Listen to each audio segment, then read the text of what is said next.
which is how we ended up getting a property that cost $170,000 at $110,000.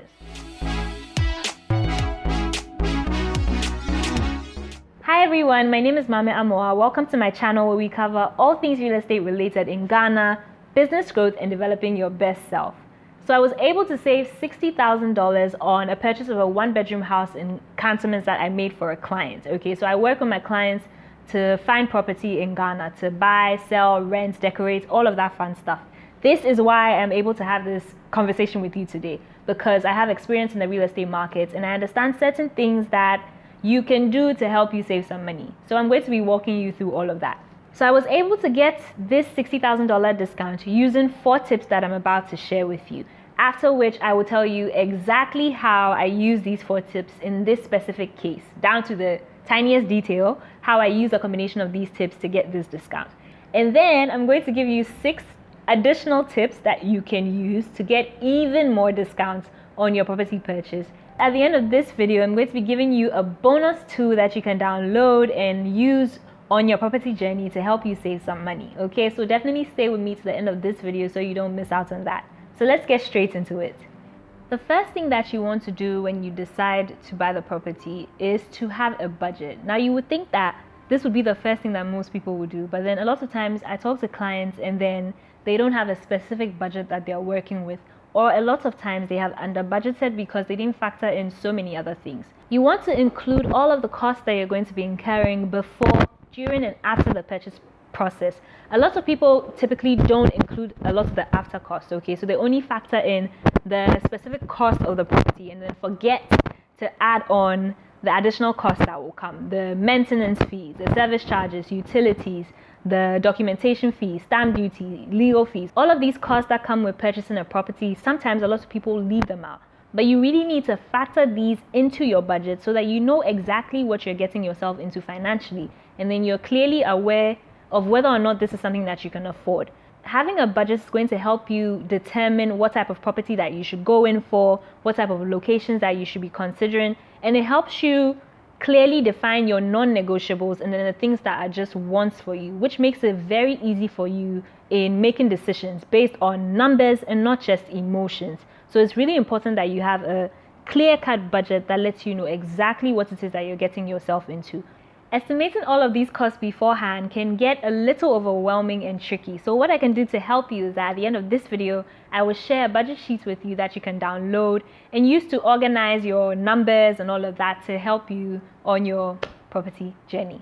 Tip number 2. Consider buying an off-plan property. Instead of buying an apartment or a house that is completely finished, you want to consider buying property off of the plan. Okay, now buying off-plan means that you're buying from a developer before they've finished constructing the property. This is mostly when the property is still in the plan stage, that is the drawing stage, or some point during the construction process before it's actually completed. In the off-plan stage, developers are generally more generous, okay? They give a lot of discounts because what you're doing buying off-plan is sharing in the risk with them. So to make up for this and the inconvenience of you not being able to immediately move into the property and use it, they tend to offer some really crazy discounts. So this is a great way to save money. Now, buying off-plan also allows you to have more flexible payment plans. You're able to discuss with the developer and then come up with an agreement or a payment term that works for both parties more conveniently because the term is relatively longer. You have the entire timeline of the construction process to come up with the money. So you can have that conversation and then decide on something that works comfortably for both parties. Another benefit with buying off-plan properties is that when the property is handed over to you, it is brand new, okay? So you don't spend as much money on repairs as you would have an older property. And a lot of these new buildings also come with warranties. The longest I have seen in Ghana for a home warranty has been 5 years, but typically it's more common to find these warranties running for a year or 2. So it saves you the money that you would spend if you had any issues with maintenance or repairs, which are relatively even lower because the property is brand new. So you probably won't have a lot of issues with repair and maintenance. The thing with buying off-plan though is that you need to be really, really careful when you're doing that. You have to make sure that you're buying from a developer that is trustworthy, reputable, and has a really great track record, because this isn't something that you want to do lightly, because you don't want to end up losing your money or giving your money to a developer that's not going to deliver or that's not going to deliver on time.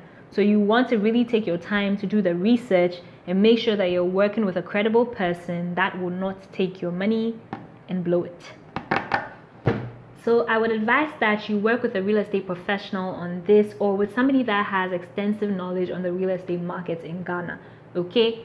And in a future video, I'll talk you through things that you need to consider before you make these real estate purchases in Ghana, so that you know some of these things that you have to look out for before you work with developers and before you buy certain properties. Talking about real estate agents, that brings me to tip number 3. You should consider working with a real estate agent. Now, I know it's very easy to think that the best way for you to find a property and to save money is for you to scour through the city day and night looking for options all by yourself, but a real estate agent can really be a great asset and be something that saves you so much money.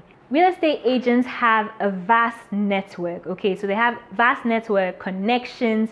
They have access to so many properties that are not on the market.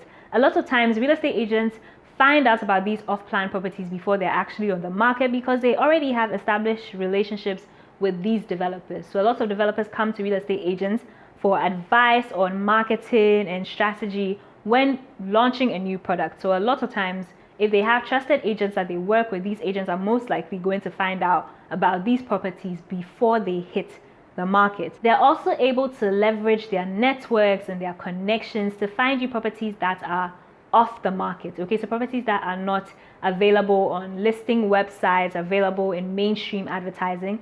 Real estate agents have access to some of these listings, so you might be looking for a specific property within your budget and you might not be finding anything that fits because you're only looking at mainstream advertising. But real estate agents have access to properties that are very low-key and maybe not exactly out there yet, and can give you access to these listings to broaden your options and broaden your reach. So this is really something great that you could consider, because you can save so much money with these property options. Another thing is that real estate agents have great negotiation skills, great persuasion skills, great sales skills, okay? So they're able to negotiate for you and get you better prices. They're also leveraging on these relationships that they have established to get you better offers, much better than maybe you'd get on your own, okay? So it's a great option to consider working with these guys to save you some money on your property purchase. Real estate agents can also connect you to other people that you need on your property journey, like legal advisors, mortgage officers, land documentation officers, and all of that. So they have an access to that network as well that they're able to connect you to. Real estate agents are able to lower the overall cost of your transaction by leveraging on the relationships that they have built to access discounts for you that can amount to tens and thousands of dollars, okay? These are amounts that you on your own may not have been able to negotiate. So it's really great to consider working with agents, because it can significantly, drastically lower the cost that you expend on the property. But one of the challenges with this is how to find the right real estate agent to work with, because you need to be careful and make sure that you're working with a professional real estate agent so that you don't end up wasting your money. This is going to be made easier, okay, with the Real Estate Agency Act that has recently been passed, that is allowing real estate agents to get licensed. So it's going to make it easy for you to tell the difference between a professional that you should be working with and somebody that you shouldn't be working with. The next tip is to buy with cash. Now, cash buyers are typically more desirable to developers than mortgage buyers, okay? But with the way property prices are set up against income levels in this country, it's almost impossible for people to purchase property outrightly. But if you're able to purchase with cash, you definitely should consider doing this, because this gives you an upper hand in the negotiation process. Another benefit when you're buying with cash outrightly is that you don't have to pay the interest rates that come with mortgage payments. Okay, so that saves you a ton of money, because mortgage interest rates are pretty high. So you avoid all of that when you're paying with cash. If you do decide to make your purchase with cash, just make sure that you're still liquid after all of this, okay? So that you can have enough money to cover the other costs that you may not have considered in your budget. But if you did follow the tips from the beginning, then you definitely have it in your budget already. Now, I'll tell you exactly how I used these 4 tips to arrive at that discount of $60,000.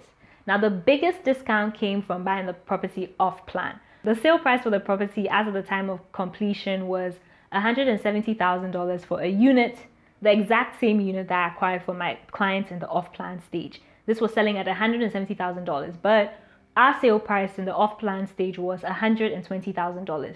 So in the space of 18 to 24 months, the price increased by $50,000. So we can see that that was the biggest saving that was made on the project, on the purchase. Okay, now let's talk about how having a budget helped to reduce this purchase price.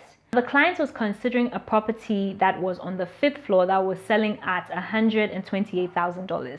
So we worked through his budget, looked at his numbers, including all of the costs that he would likely incur before, during, and after the purchase process. Okay, so accounting for the sale price and on all of these additional costs. And when we worked this out, we saw that the budget that he would ideally and comfortably be able to work with would come to under $120,000. Okay, so over there, what we decided to do was, instead of getting the property that was on the 5th floor that cost $128,000, he was able to look at things in light of what he was comfortably able to afford, and decided to forego the 5th floor for the 1st floor, where the price was $120,000 and something that he was more able to afford comfortably. So now we see how his budget helped him, because other than that, he would have been stretching himself by an additional $8,000 for something that he would have comfortably been able to live without. Now let's talk through the other 2 tips. So we can see all through here how a great real estate agent has been helpful in this journey in cutting down the cost, because we see him getting a property off plan in a very early stage and getting access to such a great discount, because he got in really early, so he was able to enjoy a very low price.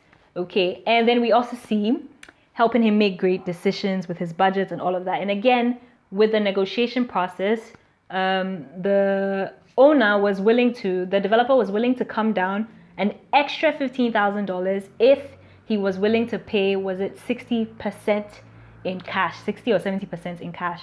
But he was not going to be able to do that.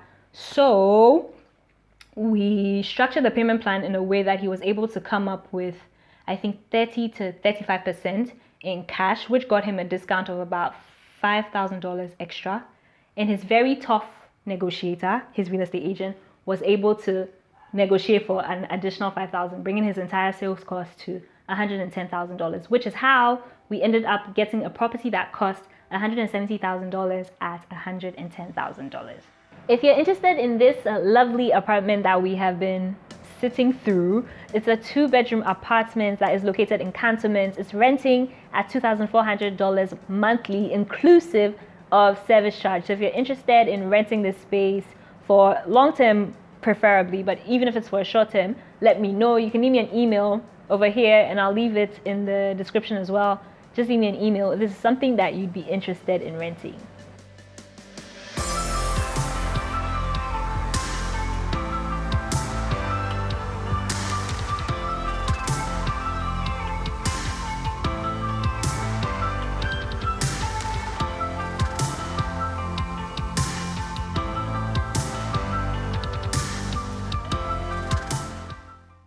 Now let's talk through the additional tips that are going to help you save money. I'm just going to talk through these really quickly because we're trying to keep this video very short. All right, so the next tip will be to shop for the best mortgage options. Okay, so you want to go through 3 to 4 mortgage lenders, talk to different people, get different loan estimates, and then find the one that gives you the best value for your money. Now, the differences between these offers may seem like a simple 0.2%, 0.3%, but think about it in the long term. In the long term, these numbers are going to be compounded and are going to save you tens and thousands of cedis or dollars. So pay attention to who's giving you the lowest rates, and then also compare that to the processing fees that are being charged and then the time frame for the processing. So based on all of these factors, pick out the mortgage lender that's offering you the best value for your money. The next tip is to consider buying further away from the city center and in upcoming areas. Now, these areas have not exactly reached their maximum potential, so there's still a lot of room for growth in terms of value. So getting into neighborhoods like this that are further away from the city gives you a solid investment, really, because you're getting into these neighborhoods early before they reach their potential. So once they get there, you reap the benefits by being there before the blow up actually happens. These areas are relatively lower in terms of cost compared to these more prime locations. So definitely look further away from the city center in these up and coming areas. We'll talk about that also in a future video, so definitely stay tuned, subscribe, and all of that so you don't miss that when we cover it. The next tip is to consider buying a fixer-upper. Now, this is a great way to find great deals in neighborhoods that you wouldn't typically be able to afford, like the Cantonments and Labonis and all those prime locations. It's great to find a property that is in need of some love and some work and invest in that, okay? So you're likely going to find these at maybe 50% less or 60, no, that's a bit too much, 30 to 50% less of the sale prices in the neighborhood. You're likely going to find properties that are old and run down that you can renovate and restore, whether you want to live in it, sell, rent it out, and then figure out what you want to do with that. A thing to keep in mind with this though is that you want to go ahead and then check how much work these properties are going to need before you fully commit to them, because they can get really expensive. And you want to be sure that this is actually work that you're willing to take on and work that your finances can handle before you get into that, okay? Yeah, other than that, it's a really great way to save money on your purchase. The next tip would be to consider a foreclosure property, okay? Now, these are typically auctioned off to the highest bidder, but then you're still likely to get these at a relatively lower price than the original sale price. So you can consider some of these options by going onto bank websites or working with real estate agents that have access to foreclosed listings, if this is something that you'd be interested in. Another tip is to know exactly what your purchase price covers and negotiate. Now, you don't want to be hit with any hidden costs and any surprises. So you want to know exactly what you're getting yourself into and what your purchase price is covering. So does this come with the free furniture? Does it come with internet connections, cable TV connections, waived service charges? All of that, you want to find out what is going into your purchase price. And also you want to know if there are any additional costs that you're going to have to pay for with the purchase price. There's some developers that require you to pay for your documentation separately from the purchase price. So you want to be really clear on that, because some people don't even mention this to you till you actually make a commitment. So be careful and then ask exactly what it is that you're paying for before you sign anything or put any money down. You also want to try and get as much value out of your purchase price as possible. So don't be scared to ask for things to be thrown in there. If your developer or your seller is flexible, you can go ahead and try asking for free furniture, maybe service charge waivers for a couple of months and all of that. But in all you're asking though, do try and not make too many outrageous requests, even though you're trying to get value for your money. Keep it, structured and reasonable so that you don't overdo it. The next tip is to time your purchase well. Now, there are different seasons in real estate. Sometimes the buyer's market, sometimes the seller's market. So when you study and understand the market, you're able to pick the best times to buy. There are also different times in the year when developers have promotions running, like Christmas, Easter, Valentine's Day, Independence Day.